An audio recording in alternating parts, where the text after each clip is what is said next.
Hey everybody, it's Smirksmilegrin again with another character tutorial. This is going to be Bolgard, just like my other Bolgard, but this one's Bolgard Battleborn. He is my ice tank. So I have like themes for all my characters. I have a fire tank, a lightning tank, I have a full bleed character, I have two pure archers, I have a reflect tank, um, and then I definitely have this ice tank here. So this guy, he's spec'd with the ice staff, and he has permafrost gear, and I don't even know how to pronounce that. We'll just say it's that Nordish set. Anyways, so I used Ice Heart's Visage. I was thinking about Zons, but I want to keep this in this character just because of the frost is really good.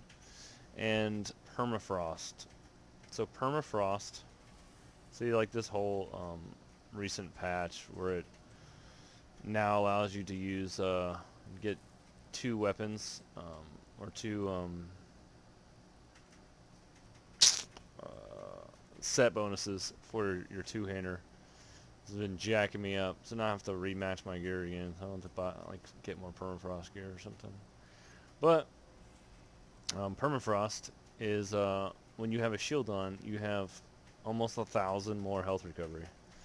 So Ice Hearts gives you a big old shield. So it gives you a nice shield, and it does AoE frost damage. And then so like this character is specialized into doing AoE frost and a whole lot of CCs and slows, and then you pretty much depend on your team to just steamroll everybody who's now turned into ice or rooted or frozen or stunned. And it's pretty solid, especially if you have a really good team backing you. I really don't do pre-mage, I just usually cube them myself. But it's a really fun set, or a really fun setup. So I do Permafrost. Again, you have to have him pinned if you're going to be PvPing. Permafrost allows you to get the region. When you have shields on, this gives you shields and allows you to get crit. And then an AoE frost damages everybody around you as you're damaging them. This gives you more frost damage or spell damage to your frost abilities, more crit, more spell power, and then I have defending my weapon, and I do poisons to prevent them from healing as much, to just allow my team to kill me more. And now abilities. So I can swap this one out. I just had it just to be able to heal somebody and like fling in the combat. I would probably swap it for like another stun. Maybe like the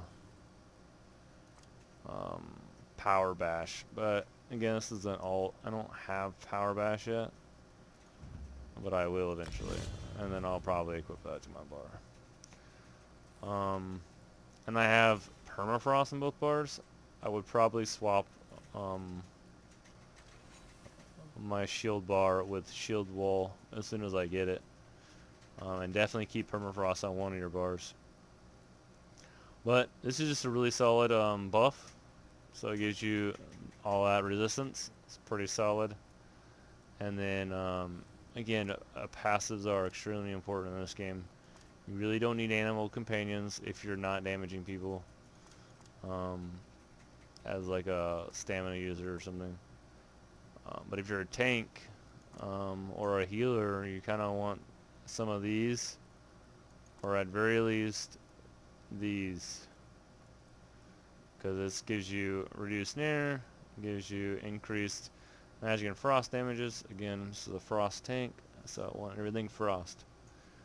And then physical and spell resist for each one slotted, and then it gives me increased chance of chilling my enemies with Winter Embrace abilities by 200%. So I have Arctic Blast and Gripping Shards on there, and it's really great. This gives you another heal along with doing more AoE damage. So this going on as AoE, this going on as AoE, and I'm popping this, and it's just massive AoE, especially when the helm procs. And then before you charge in, just buff up, just like everything else. So buff up, beetles down, charge in with your AoEs going, and it's just sweet. And that's my helm proccing right there. Actually, I think that's that proccing. This is not what I was built for.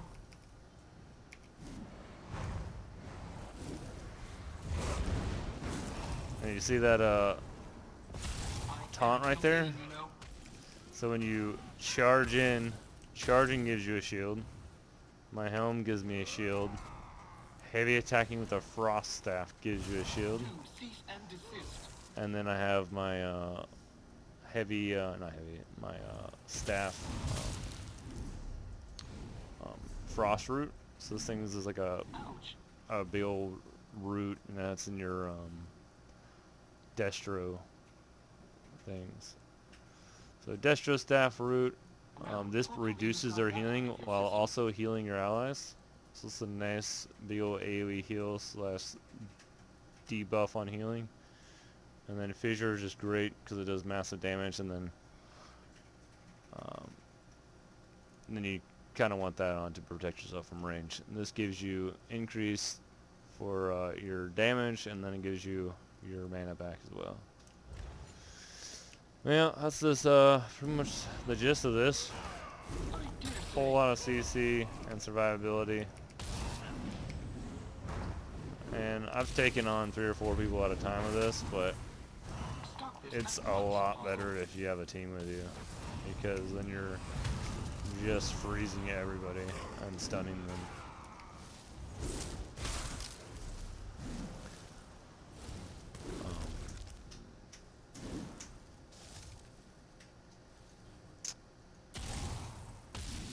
I think that is it.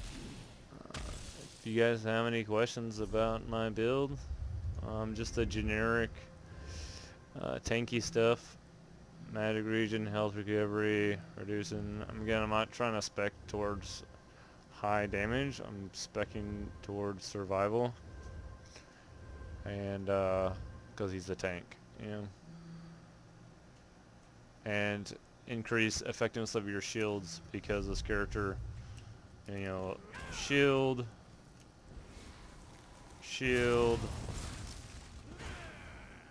and then whenever my helm procs, it's another shield. And then if you want even more shields, you could do something like bone shield, or something like that.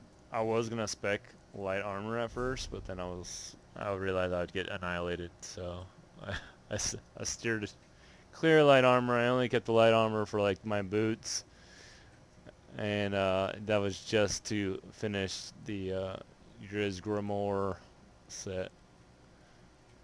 But yeah, if you have any questions, let me know. If you have any tips of how I can make this build better, I'll take it into advice. Yeah, hopefully I can get some videos posted with this guy actually in action, but I don't play him nearly as much as I play my other character, even though he's actually pretty fun to play. Alright, thank you for watching. Later.